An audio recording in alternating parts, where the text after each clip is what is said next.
রফিক রফিকুল ইসলাম খোকন বলেছেন, বর্তমানে আমার মামার সভাপতি।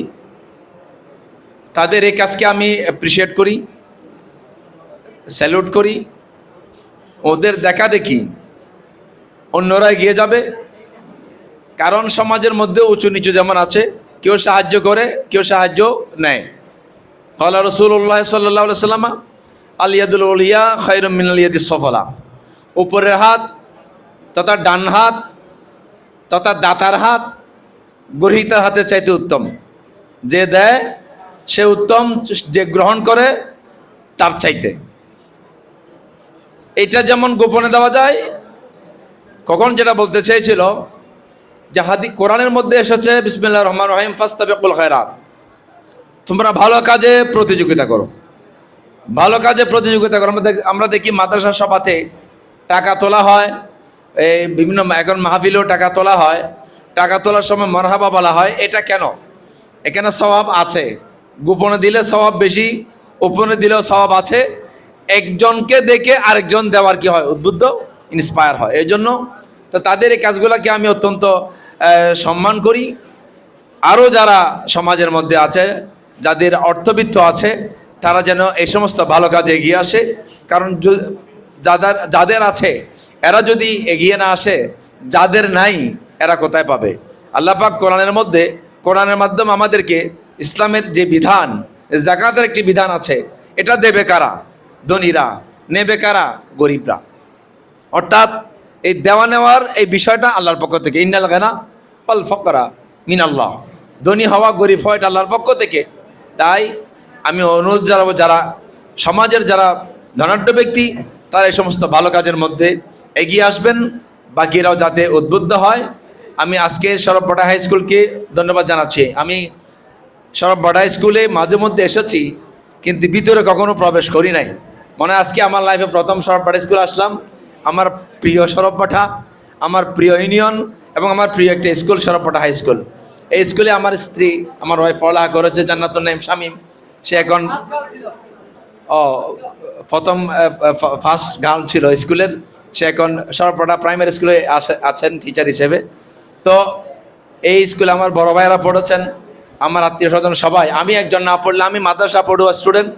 আমি মাদ্রাসা থেকে আবার কলেজ লাইনে সিইউ থেকে অনার্স, চট্টগ্রাম কলেজ থেকে অনার্স মাস্টার্স করলেও এই স্কুলে পড়ার সৌভাগ্য হয় নাই।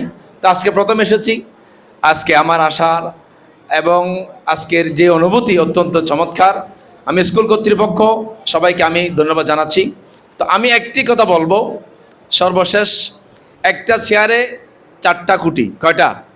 চেয়ার বা টেবিলে কয়টা থাকে? 4টা থাকে। আচ্ছা, 4টা থেকে একটা খুঁটি যদি নেওয়া হয়, চেয়ারটা কি বসার উপযুক্ত থাকবে? 4টা লাগবে। কয়টা লাগবে? আমি স্টুডেন্টদেরকে এবং আমার স্যারদেরকে জিনিসটা শিক্ষা দেওয়ার জন্য নয়, জাস্ট আপনারা শুনবেন, তাদের গার্ডিয়ানদেরকে ডাকবেন। 4টা খুঁটির এক নম্বর খুঁটির নাম স্টুডেন্ট, দ্বিতীয় নম্বর টিচার, তৃতীয় নম্বর অভিভাবক, চতুর্থ নম্বর হচ্ছে স্কুল পরিচালনা পরিষদ। একটা খুঁটি যদি নড়বড়ে হয়, ভাঙ্গা হয়, তাহলে বাকি 3 খুঁটির কোনো মূল্য। এই A+ বলেন, ভালো রেজাল্ট বলেন, এইটা সব ক্ষেত্রে 4টা খুঁটির প্রয়োজন হবে। প্রথমত স্টুডেন্ট থেকে নিয়মিত আসতে হবে, টিচাররা যেগুলো পড়ান সেটা মন দিয়ে শুনতে হবে, মোবাইল রাখা যাবে না ক্লাসে, সবসময় টিচারদের, ওস্তাদদের পড়াগুলা মন দিয়ে শুনতে হবে, সেটা হৃদয়ে অঙ্গম করতে হবে।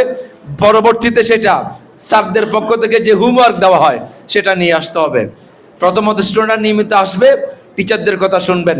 দ্বিতীয়ত টিচাররা প্রস্তুতি নিয়ে স্টুডেন্টদেরকে শিক্ষা দেবেন। সেই শিক্ষাটা ওনাদের প্রস্তুতিমূলক একটা শিক্ষা, প্রস্তুতি ছাড়া আরেকটা শিক্ষা, আর আকাশ পাতাল ব্যবধান। একজন টিচার যদি প্রস্তুতি নিয়ে ক্লাসে যান, আরেকজন টিচার যদি প্রস্তুতি ছাড়া আছেন, 2 ক্লাসকে আপনারা কম্পেয়ার করে বুঝতে পারবেন আকাশ পাতাল ব্যবধান। একজন টিচার যদি অত্যন্ত মানবিক হয়ে স্টুডেন্টদেরকে পড়ান, তাহলে আশা করি ওই স্টুডেন্টরা সেই ক্লাসটা ভালো করে বুঝতে পারবে।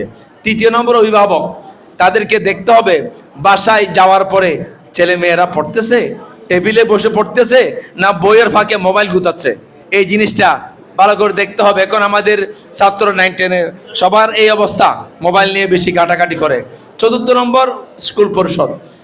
নির্বাচনীতে আসে নাই, স্কুল পরিষদ যদি কি করে চাপ দেয় যে 2 বিষয় ফিল করেছে, 5 বিষয় ফিল করেছে, তাকে সেন্ড আপ করাইতে হবে, তখন স্কুল যারা টিচার প্রধান শিক্ষক উনি যাবেন কোথায়?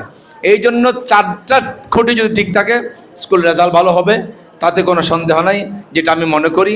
আল্লাহ পাক আমাদের যারা এই এলাকারই যারা সন্তানরা তাদের ভবিষ্যৎ উজ্জ্বল করুক, আমিন। আজকের এই অনুষ্ঠানের মূলত